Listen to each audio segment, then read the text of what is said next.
আলহামদুলিল্লাহ, আমার খুবই ভালো লাগছে এখানে এসে।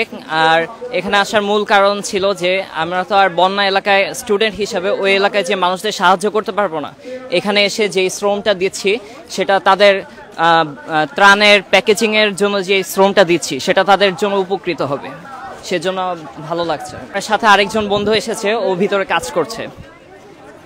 দর্শক, আপনারা দেখতে পাচ্ছেন বিভিন্ন স্কুল কলেজের শিক্ষার্থীরা এসেছেন এই ত্রাণ কার্যক্রমে, তারা সহযোগিতা করছেন। সবাইকে পানি খাইয়েছি, আমি সবাইকে পানি খাইয়েছি। ও আমাকে সাহায্য করেছে পানি ঢালানোর সময়। ও গ্লাস ধরেছিল, আমি পানি ঢেলেছিলাম। তোমার কাছে কেমন লাগছে এটা করে? বলো। আমার অনেক ভালো লাগছে। তোমার কাছে কেমন লাগছে? অনেক ভালো।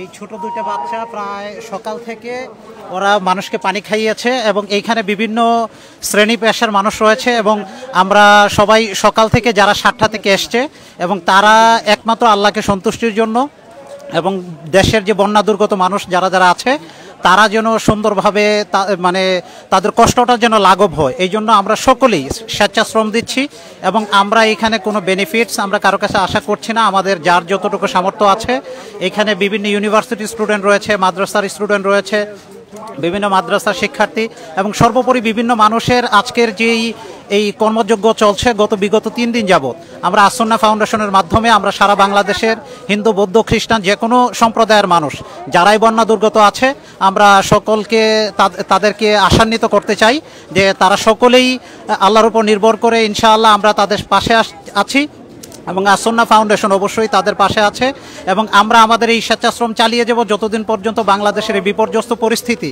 স্বাভাবিক না হবে, ততক্ষণ পর্যন্ত আমরা আমাদের এই কার্যক্রম পরিচালনা করব ইনশাআল্লাহ। এবং পাশাপাশি আসন্না ফাউন্ডেশনের এই কার্যক্রম শেখ আহমদুল্লাহ সাহেব, আমরা ওনার পেজে আমরা যতটুকু দেখেছি ইতিমধ্যেই উনি স্পটে গিয়ে ত্রাণ দিচ্ছেন এবং ওনার অবদান আমরা কৃতজ্ঞতা ভরে স্বীকার করছি এবং পাশাপাশি মিডিয়ার কল্যাণে আপনারাও আমাদের এই নিউজটুকু দেশের বিভিন্ন প্রান্তে সারা পৃথিবীতে ছড়িয়ে দিচ্ছেন।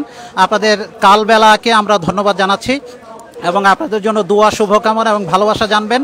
এবং যারাই বাংলাদেশের বিভিন্ন জায়গায় ত্রাণ দিচ্ছে, আমরা সকল স্বেচ্ছাসেবী সংগঠন এবং যারা যারা কায়িক শ্রম দিচ্ছে, আমরা সকলকে ধন্যবাদ জানাচ্ছি এবং সবার প্রতি আমাদের ভালোবাসা থাকবে। আর বিশেষত আসন্না ফাউন্ডেশন মানুষের আস্থা এবং বিশ্বাসের জায়গা ইতিমধ্যেই তৈরি হয়েছে।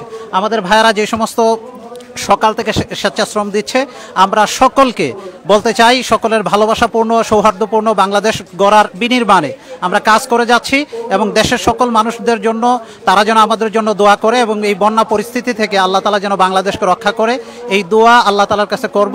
এবং আমরা স্পেশালি কালবেলাকে ধন্যবাদ জানাই, কালবেলা সকল দর্শকদেরকে আমরা